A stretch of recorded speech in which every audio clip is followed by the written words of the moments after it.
G-Technic recently came out with EXO V5, which is the follow-up to V4. An EXO is basically a second layer or a topper that you put on top of CSL. It adds a little bit more protection, and it's also really hydrophobic, and it adds sort of a wax look to your paint, so it's a deeper, warmer look. The biggest change is that EXO V4 was a 2-layer coating, meaning you had to apply it once to the entire car, buff it off, and then come back and apply a second layer.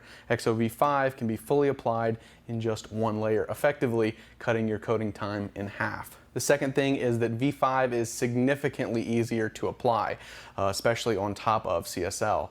If you applied V4, you might have experienced some smearing, maybe some bubbling, frankly just some weird behavior. It was a little bit difficult to work with at times. EXO V5 has eliminated most, if not all, of those problems. It's a lot easier to not only apply, but then buff off and level afterwards. And the last thing, from a performance standpoint, V5 is significantly more hydrophobic than V4. So it has a better slide angle for water and a better contact angle as well. What slide angle is, so imagine you have a piece of metal or a piece of board and you put a drop of water on top of it.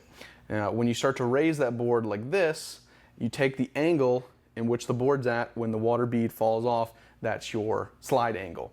So basically what that means is these slanted parts of your car that are over 13 degrees, water will bead off of it, which is incredibly impressive for a ceramic coating. You can get this coating along with all the other accessories you'll need at obsessedgarage.com. And if you have any questions, let us know in the comments or reach out to support@obsessedgarage.com.